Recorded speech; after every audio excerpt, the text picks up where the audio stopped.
अस्सलाम वालेकुम व्यूअर्स, मैं हूं बाजी परवीन हेल्थ और ब्यूटी टिप्स के तमाम वीडियोस को देखने के लिए हमारे यूट्यूब चैनल को सब्सक्राइब करें और बेल बटन आइकन को प्रेस कीजिए।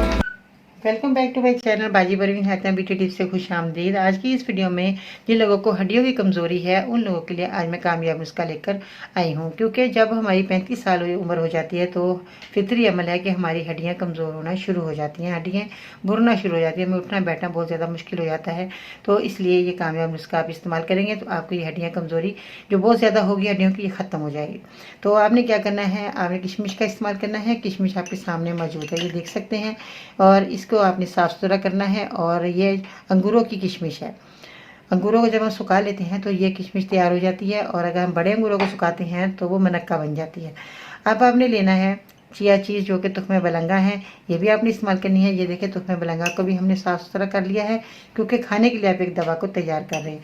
अब आते हैं सफ़ेद तिल। सफ़ेद तिल आपके सामने है, साफ़ सुथरे हैं, इसको भी आपने इस्तेमाल करना है। अब आते हैं सुरख राई। सुरख राई भी इस तरह की है, ये भी आपको पंसार की दुकान से मिल जाएगी, ये आपने लेनी है। अब इसको बनाना कैसे है कि आपने सफ़ेद तिल लिए, राई ली, लाल वाली किशमिश ली और चिया चीज़ एक एक चम्मच आपने लेना है रोज़ाना। पहले आपने इसको पानी में भिगोकर आपने रखना है, फिर दूध में इसको मिलाकर आपने पी लेना है। तो ये एक एक चम्मच आपके लिए इतना मुफीद है, कारआमद है कि आपकी हड्डियाँ जो कमज़ोर हैं वो मजबूत होना शुरू हो जाएंगी। और इसके साथ आपने एक सेब आपने रोज़ाना खाना है। एक सेब खाने से हमारी हज़ार बीमारियाँ दूर हो जाती हैं, हमारी हड्डियाँ मजबूत हो जाती हैं। अगर आप बच्चों को देना चाहते हैं, बच्चों की देखें हड्डियाँ कमज़ोर हो रही हैं, तो इसको पाउडर बनाएं, अच्छे तरीके से पीस लें और इसको दही में, दलिए में या मिल्क शेक के अंदर एक चम्मच आप मिलाकर बच्चों को भी दे सकते हैं। तो आप बड़े भी लें, बच्चे भी लें, सबकी हड्डियाँ अगर कमज़ोर होंगी तो आप ये मेरा नुस्खा बेफिक्र होकर इस्तेमाल कर सकते हैं। आज की बहुत ज़्यादा खूबसूरत बात के बाद हम आपसे इजाज़त चाहेंगे।